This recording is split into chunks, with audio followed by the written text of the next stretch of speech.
ఇక బెంగాల్ తమిళనాడుపై గురి నిన్న నుంచి జరుగుతున్న చర్చనే. బీహార్లో ఎన్డీఏ కూటమి ఘన విజయం సాధించింది. ఇప్పుడు బీహార్లో గెలిచిన తర్వాత చాలా రాష్ట్రాలలో ఈక్వేషన్స్ మారిపోతాయని చాలామంది మేధావులు ముందు నుంచి మాట్లాడుతున్నారు. సో అట్లనే ఎన్డీఏ బీహార్లో ఘన విజయం సాధించింది. ఇప్పుడు వాళ్ళ నెక్స్ట్ టార్గెట్ ఏముంటుంది అనే దాని మీద రాసిన వార్త ఇది. బెంగాల్ తమిళనాడు మీద గురి పెడతారట వాళ్ళు. కుదిరితే కేరళలో కూడా. బీహార్లో ఘన విజయంతో త్వరలో ఎన్నికలు జరిగే రాష్ట్రాల్లో భాజపాకు అనుకూల పరిస్థితులు ఉన్నాయని సర్వే సంస్థల అంచనాలను మించి బీహార్లో జైత్రయాత్ర కొనసాగించిన ఉత్సాహంతో బీజేపీ నేతృత్వంలోని ఎన్డీఏ త్వరలో అసెంబ్లీ ఎన్నికలు జరగనున్న 5 రాష్ట్రాల్లో సమరనాదాన్ని మోగించనుంది.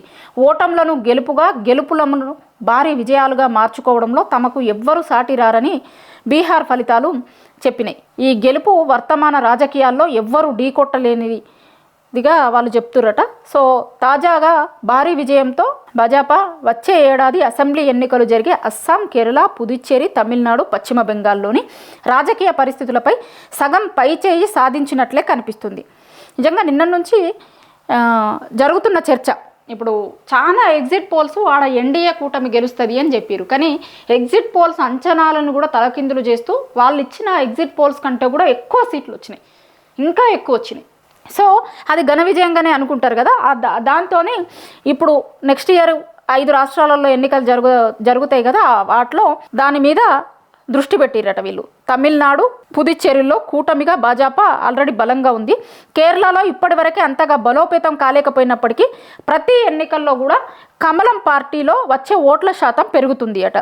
సో అట్లా ప్రతి ఏడాది పెరుగుతుంది కాబట్టి ఈసారి కూడా ఇంకా పెరుగుతుంది, అవకాశం ఉంటే అధికారంలోకి కూడా రావాలి అని వాళ్ళు ట్రై చేస్తున్నారు అనేది రాసింది.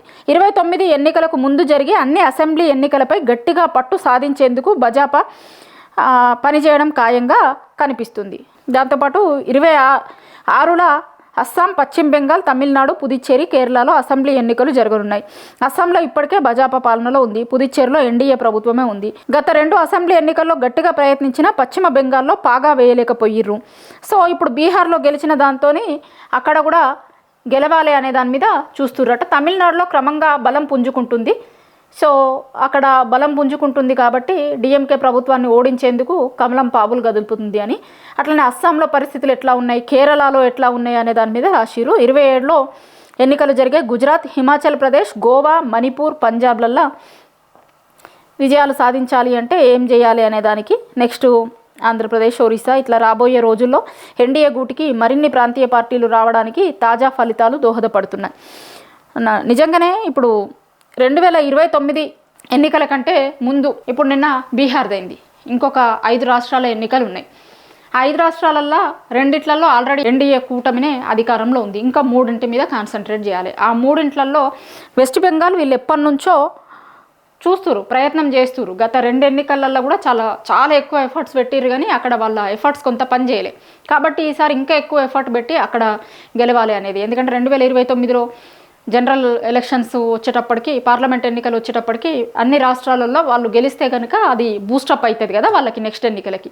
సో దానికోసమని ఇప్పుడు ఈ బీహార్ ఎన్నికలు గెలిచిన తర్వాత ఆ రెట్టింపు ఉత్సాహంతో వాళ్ళు మిగతా దగ్గర కూడా పశ్చిమ బెంగాల్, తమిళనాడు మీద గురి పెట్టేందుకు సిద్ధమవుతున్నారు అని ఆల్రెడీ నిన్న మాట్లాడినట్టున్నారు కొంతమంది బీజేపీ నాయకులు మాట్లాడిరు. మా నెక్స్ట్ టార్గెట్ బెంగాలే అనేది చాలామంది మాట్లాడారు. బీహార్లో ఎట్లాంటి రిజల్ట్ వచ్చిందో నెక్స్ట్ ఇంకా మేము బెంగాల్ మీదనే టార్గెట్ చేయబోతున్నాం. ఎందుకంటే గతంలో 2 సార్లు ట్రై చేసి కొంత పక్కకు పోయింది కాబట్టి ఈసారి మళ్ళీ ఒకసారి చాలా సీరియస్గా దాని మీద ట్రై చేయబోతున్నాము అని చెప్పారు. మొత్తం మీద అయితే 26లో 5 రాష్ట్రాల ఎన్నికలు జరగబోతున్నాయి. ఆ 5 రాష్ట్రాలలో కూడా ఎన్డీఏ కూటమిగా గెలిచి నెక్స్ట్ పార్లమెంట్ ఎన్నికల టైం వరకు ఒక వేవ్ సెట్ చేసి పెట్టాలి అనేది ఎన్డీఏ కూటమి ప్రయత్నంగా మనకు కనిపిస్తుంది.